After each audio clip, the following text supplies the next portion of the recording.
এই অ্যাটলান্টা স্টেডিয়ামে আর্জেন্টিনা এবং ইংল্যান্ড মুখোমুখি হচ্ছে বিশ্বকাপের সেমিফাইনালে। আর্জেন্টিনা তাদের স্টার্টিং লাইন আপে একটা পরিবর্তন করেছে। রদ্রিগো দে পল জায়গা হারিয়েছেন, তার জায়গায় জুলিয়ান সিমিওনে রাইট সাইডে শুরু করছেন। এবং যেটা আসলে ধারণা করা হচ্ছিল একটা পরিবর্তন নিয়ে লিওনেল স্কালোনি হয়তো ইংল্যান্ডের বিপক্ষে এই ম্যাচটায় মাঠে নামাবেন তার দলকে, এবং সেই পরিবর্তনটা কিন্তু হয়েছে। বাট অনেকগুলো নাম আসলে আলটিমেটলি ছিল সেখানে।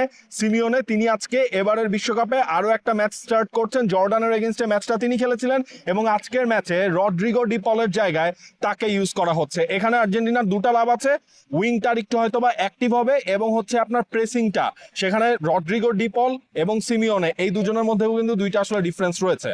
দুজনের দুরকম প্রোফাইল, প্লেইং স্টাইলে দুরকম। ইংল্যান্ডের starting lineup, Jordan Pickford গোলবারের নিচে আছেন। ডিফেন্সে মার্ক গেহির সঙ্গে জন স্টোনস, রাইট ব্যাকে রিস জেমস ফিরেছেন, তিনি স্টার্ট করছেন এই ম্যাচটায়। লেফট ব্যাকে স্পেন্স, মিডফিল্ডে আছেন ডেকল্যান রাইস এবং জুড বেলিংহাম, সামনের তিনজন, তার ভেতরে একজন Morgan Rogers. Bellissimo Rotondo, all-round greatness.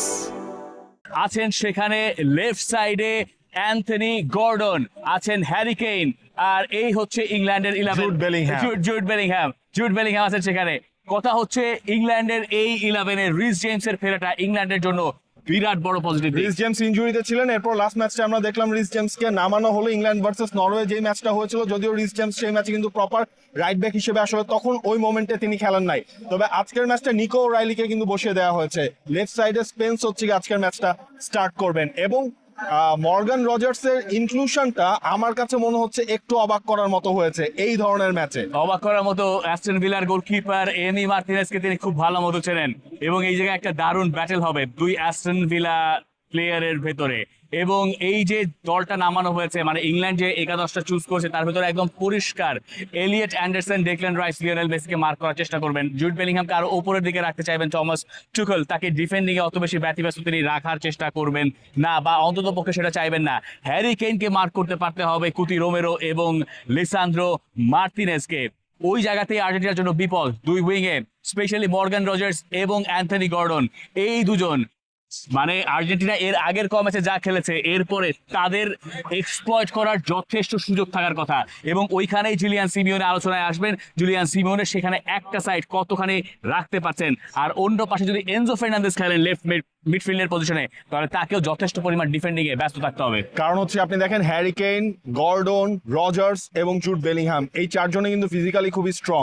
ওইটা হচ্ছে গিয়ে আর্জেন্টিনার ওপর, কিন্তু আর্জেন্টিনার ডিফেন্স লাইনের ওপর সেটা একটা চ্যালেঞ্জ হবে। আর্জেন্টিনা এতদিন যা ফুটবল খেলেছে এবারের বিশ্বকাপে সেই ধারাটা যদি তারা ধরে রাখে তাইলে ইংল্যান্ডের বিপক্ষে আজকে তাদের হচ্ছে গিয়ে বেশ শনির দশায় পোহাতে হবে।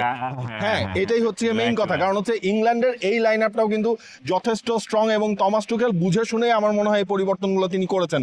দেখেন যে চেঞ্জটা আসলো, মানে একটা সাইডে কিন্তু তিনি আসলে ফুল লোডটা দিচ্ছেন। সেই লোডের সাইড কোনটা? আর্জেন্টিনা লেফট ব্যাকের পজিশনটা, বা আর্জেন্টিনা লেফট উইং এর সাইডটা।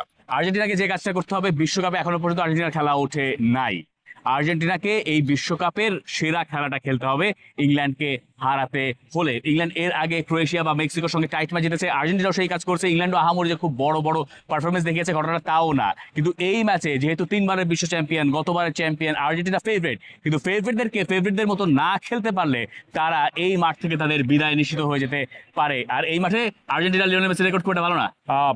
দেখেন কানাডার এগেনস্টে তিনি আসলে জিতেছিলেন কোপা আমেরিকার ম্যাচে, এবারের বিশ্বকাপে ইজিপ্টের এগেনস্টে জিতেছে আর্জেন্টিনা। বাট তার ক্লাব ক্যারিয়ারে ইন্টার মায়ামিতে হয়ে তিনি এখানে ক্লাব ওয়ার্ল্ড কাপের পিএসজির সাথে ওই ম্যাচটায় ডিজাস্টারাস পারফরমেন্স হয়েছিল। ইনফ্যাক্ট হচ্ছে ইন্টার মায়ামি MLS এ আসলে এখানকার আটলান্টার সাথে যখন খেলে তখন খুব বেশি ফ্রুটফুল পারফরমেন্স কিন্তু হয় না। আকাশে আজ মেঘ রয়েছে, অল্প অল্প টুকটাক বৃষ্টিও হচ্ছে, তবে এই আটলান্টা স্টেডিয়ামের ছাদ কিন্তু বন্ধই থাকছে। সুতরাং সেই গরম, রোদ, বৃষ্টি কোনো কিছুই লিওনেল মেসির আর্জেন্টিনাকে হয়তোবা খুব একটা বাগড়া দিতে চাইবে না। চাইলেও চাইতে পারে, হ্যারি কেইন অন্তত সেটা যেটা চাইবেন, জুড বেলিংহাম সেটা চাইবেন। আপনার প্রেডিকশন আমাদেরকে জানাতে পারেন কমেন্ট সেকশনে। For more updates, subscribe to our YouTube channel and click on the bell icon. Follow us on Facebook and Instagram. Download T-Sports app to enjoy exciting games and highlights. Visit tsports.com.